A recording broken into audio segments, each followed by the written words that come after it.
Hey, thanks for clicking on the video.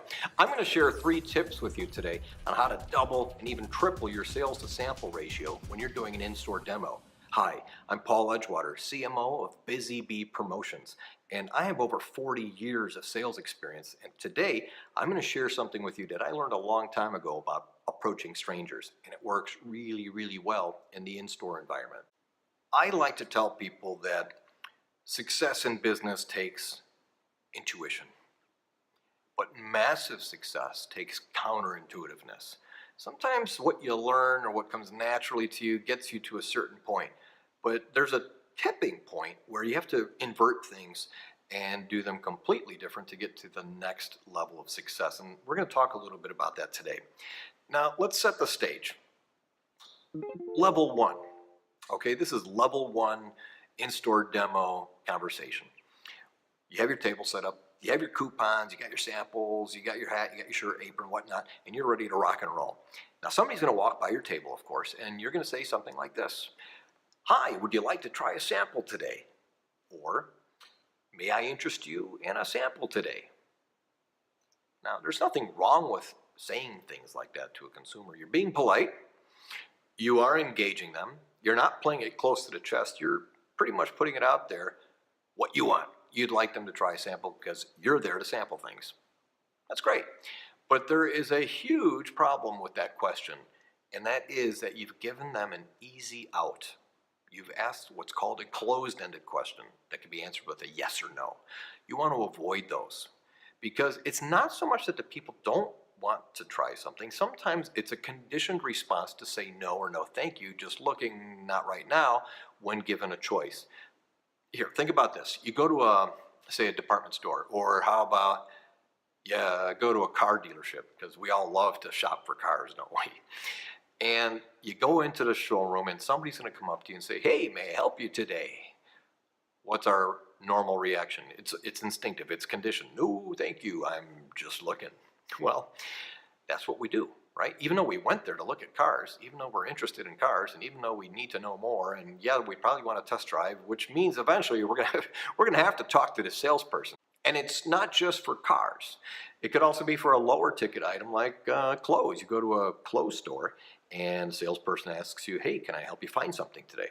Well, I know what my response is. It's no thank you, not right now, I'm just looking.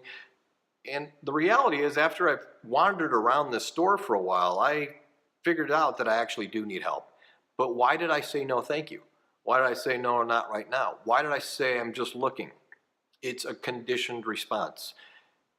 I do need help, but I also don't want to be sold. I don't want to be bamboozled. And I think we all have that same wall we put up.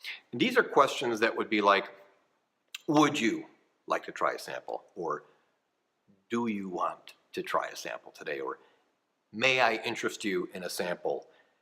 Don't ask those kind of questions. Ask questions instead that would start with the words, say, like what, where, when, how, which. All right?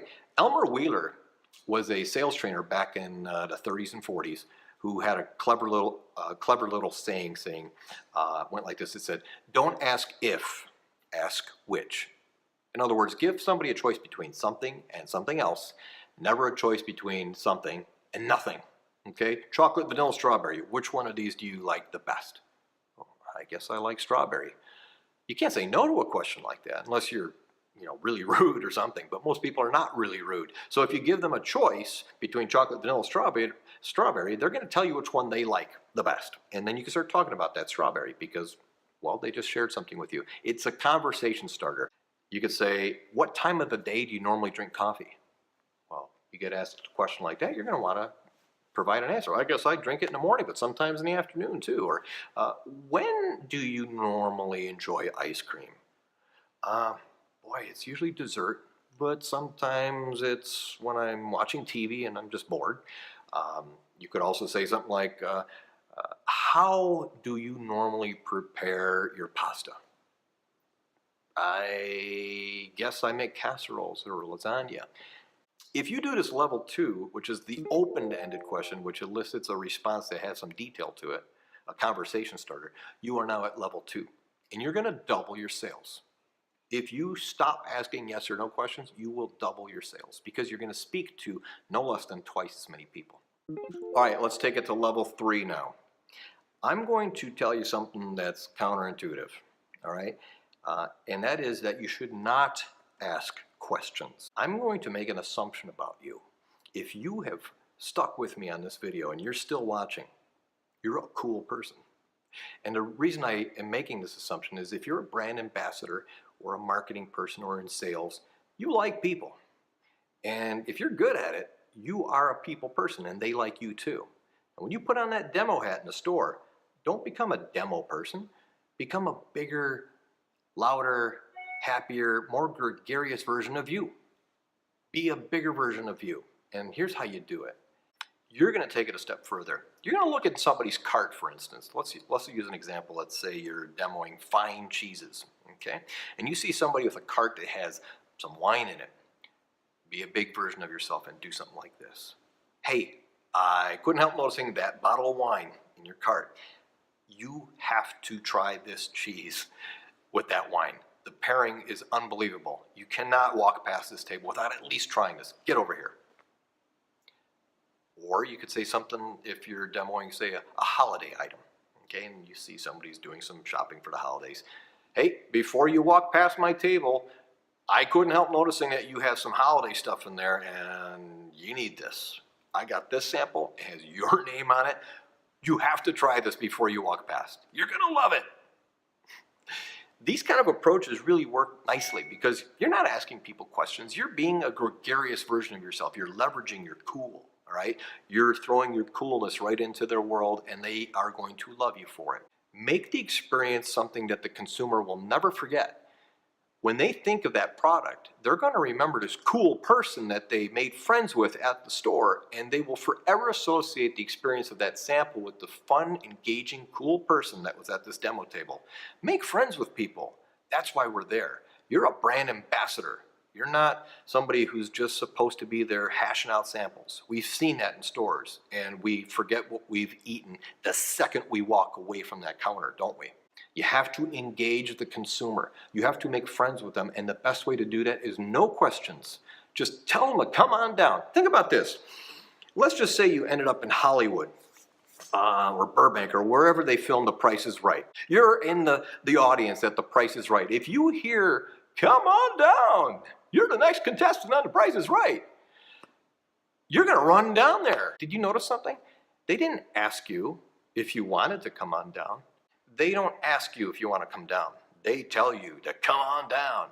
And that TV show's relatively successful. Would you not agree? So use that same kind of mentality when you're doing your demo. Come on down. You got to try this. It's the best thing ever. All right, so level 1, closed-ended question. Nope. Level 2, double your sales. Pretty good. Not bad. Level 3 is what knocks it out of the park. Leverage your cool. Make friends with the consumer. Do not be bashful. Be bigger than life. Make them come to the table and engage them on a deep human level. Make friends with your consumer and they will never forget you. And that's our sales tip this month. I hope you found it useful. It's not just something you can use in an in-store demo either. You can use this everywhere. Whenever you have to get people to see things your way, leverage your cool.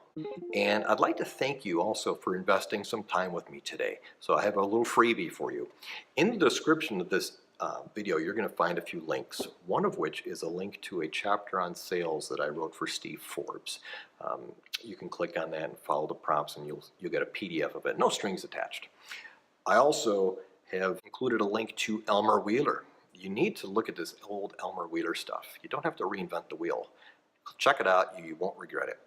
Lastly, if you'd like to talk to me about doing some training at your place of business with your team, I would love to talk to you about some special offers we have on my speaking engagements.